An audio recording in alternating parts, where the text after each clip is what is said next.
Let's look at 3-4 multiplying decimals. One of the things we did before this was estimation, and estimation is super important when you go to multiply decimals because it will help you get the part that's hard for students right. That part is placing the decimal point in the correct place. So let's do a first example. Let's say I have 1.54 times 3. Okay? Now, when you write one of these, you know you can't really write a multiplication problem like this and multiply well. So the first thing you'll do is change it to the vertical format. Okay? And multiplying with decimals is no different than any of your other multiplication. You start at the right and multiply. If necessary, you'll add placeholders. This question doesn't need it. So I'll do 3 times 4 is 12. I carry my 1. 3 times 5 is 15, plus 1 is 16. Carry a 1 again. 3 times 1 is 3, plus 1 is 4. Now, the big question is, where does the decimal point go? Well, this is somewhere between 1 and 2 times 3.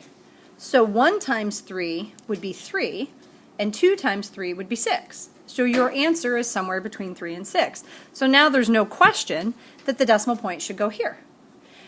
If you go by the other rule, there's 2 places in the question, so you move your answer over 2 places.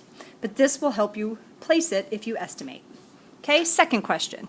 Let's do 0.12 times 0.45. I upped the difficulty level substantially for this second question. I'm still going to start all the way over to the right. I'll do 5 times 2 is 10, carry, or 5 times 1 is 5, plus 1 is 6. Now I have to put a placeholder in because I'm on my second digit. 4 times 2 is 8. 4 times 1 is 4.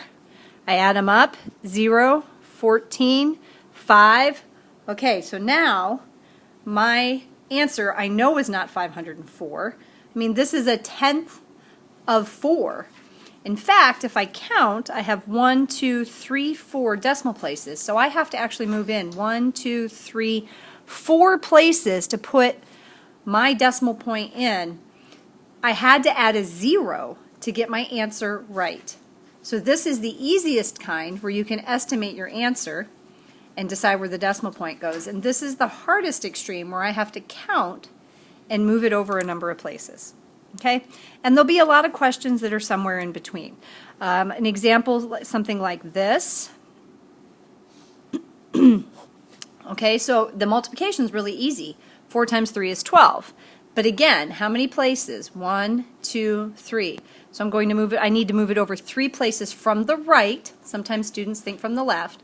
From the right. So I'm going to need to add a 0. Okay? 1, 2, 3, 0.012. Think about something for a second. If I show you the number 5, where is the decimal point in that number? So every number has this invisible decimal point you don't see, and it's at the end of the number if you can't see it anywhere else. So when I went and did this question and had the 12, the decimal point was there, and I'm going to move to the left from that point. Okay?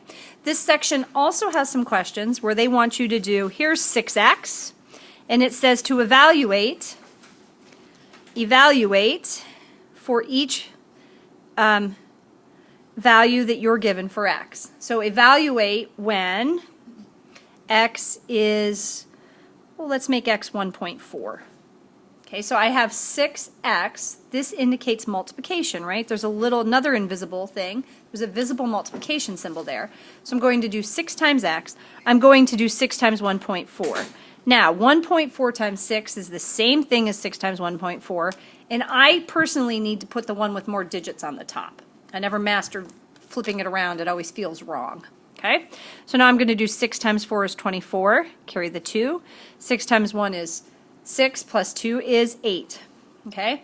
Now, where should the decimal point go? Well, if I count, it goes in 1. And 6 times 1 something, yeah, that's right. My answer should be 8. Okay? That is 3.4.